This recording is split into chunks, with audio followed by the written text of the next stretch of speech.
Good morning, students. Today we discuss about frequency distribution. Now, what is frequency? Frequency म्हणजे वारंवारता. एखादं object किती वेळा रिपीट झालं आहे हे सांगणं म्हणजे फ्रिक्वेन्सी. आपल्याला जर एखादा डेटा दिला असेल तर त्या डेटामधून येणारे ऑब्जेक्ट्स हे किती वेळा येतात तो नंबर म्हणजे frequency. Okay. The way in which the items are spread out or distributed into various classes is called as the frequency distribution. आपण दिलेला डेटा हा व्हेरियस क्लासेसमध्ये कशा प्रकारे डिस्ट्रीब्यूट करतो त्या डिस्ट्रीब्युशनलाच फ्रिक्वेन्सी डिस्ट्रीब्युशन असं म्हणतात. The table in which these frequency are shown, this table is called as frequency table. ज्या टेबलमध्ये आपण असा हा डाटा फ्रिक्वेन्सीच्या फॉर्ममध्ये मांडतो, लिहितो किंवा स्टोअर करतो त्या टेबलला फ्रिक्वेन्सी टेबल असं म्हटलं जातं. Okay. Now there are 2 types of frequency distribution. या फ्रिक्वेन्सी डिस्ट्रीब्युशनचे 2 टाईप्स आहेत. First one is discrete frequency distribution. Okay, if the variable considered is discrete, it is called as discrete frequency distribution. And if the variable is continuous, then it is called as continuous frequency distribution. आता हे discrete frequency distribution म्हणजे काय आणि continuous frequency distribution म्हणजे काय हे आपण एक्झाम्पलमध्ये बघूया. In discrete frequency distribution, many times a particular value is repeated, is counted. म्हणजे डिस्क्रीट फ्रिक्वेन्सी डिस्ट्रीब्युशनमध्ये केलं जातं काही केलं जातं तर पर्टिक्युलर व्हॅल्यू जी पुन्हा पुन्हा आलेली आहे डेटामध्ये ती काउंट केली जाते. Okay. And in continuous frequency distribution the number of values following in the particular class is counted. एक पर्टिक्युलर क्लास तयार केला जातो. त्या पर्टिक्युलर क्लासमध्ये कोणत्या कोणत्या व्हॅल्यू येतात तो नंबर आपण त्या क्लासमध्ये काउंट केला जातो फ्रिक्वेन्सीचा. आता या सगळ्याचा अर्थ काय आहे हे आपण एक एक्झाम्पल बघितल्यावरती तुम्हाला कळेल की what is discrete frequency distribution and what is continuous frequency distribution. Okay. Now formation of discrete frequency distribution. How it is form. हे कसं फॉर्म केलं जातं.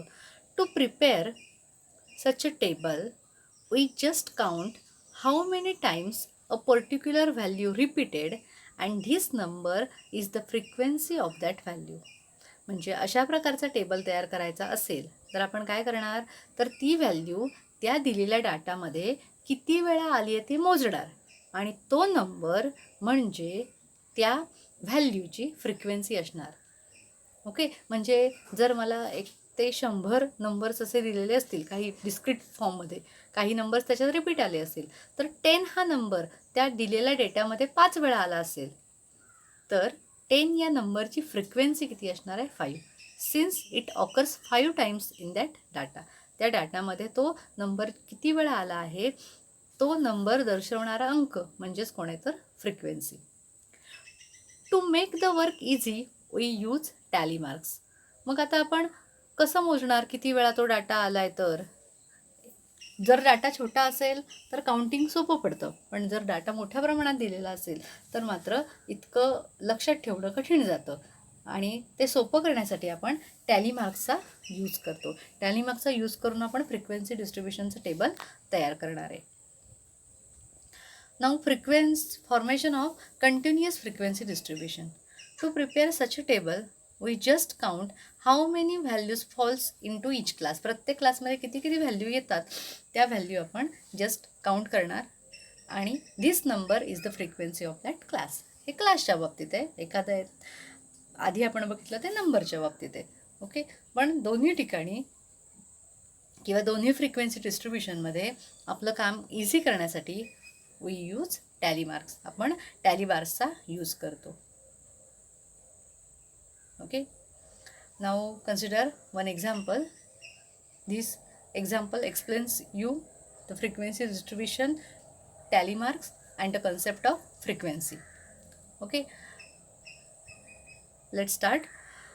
Given below the marks obtained by 23 students in an examination. Form the discrete frequency distribution. म्हणजे खाली 23 स्टुडंट्सचे म्हणजे 23 स्टुडंट्सचे एक्झामिनेशनमध्ये त्यांना मिळालेले marks असा डेटा दिलेला आहे आणि याच्यावरून आपल्याला डिस्क्रीट फ्रिक्वेन्सी डिस्ट्रीब्युशन तयार करायचं आहे. बघा हा डेटा दिलेला आहे आपल्याला 23 मुलांचे आहेत. 10, 35, 20, 30, 40, 25, 30, 10. बघा टोटल हे नंबर जर सगळे काउंट केलेत तर हे नंबर 23 नंबर्स असतील. ओके, आता ह्यांचं आपल्याला डिस्क्रीट फ्रिक्वेन्सी डिस्ट्रीब्युशनमध्ये कन्व्हर्ट करायचं आहे. आता हे कसं करायचं ते बघूया. याच्यासाठी आपल्याला एक टेबल तयार करावं लागणार आहे. आता ह्या टेबलमध्ये आपण कोणत्या कोणत्या व्हॅल्यू इथे दिसत आहेत त्या सगळ्या व्हॅल्यू आपल्या टेबलमध्ये आल्या पाहिजेत.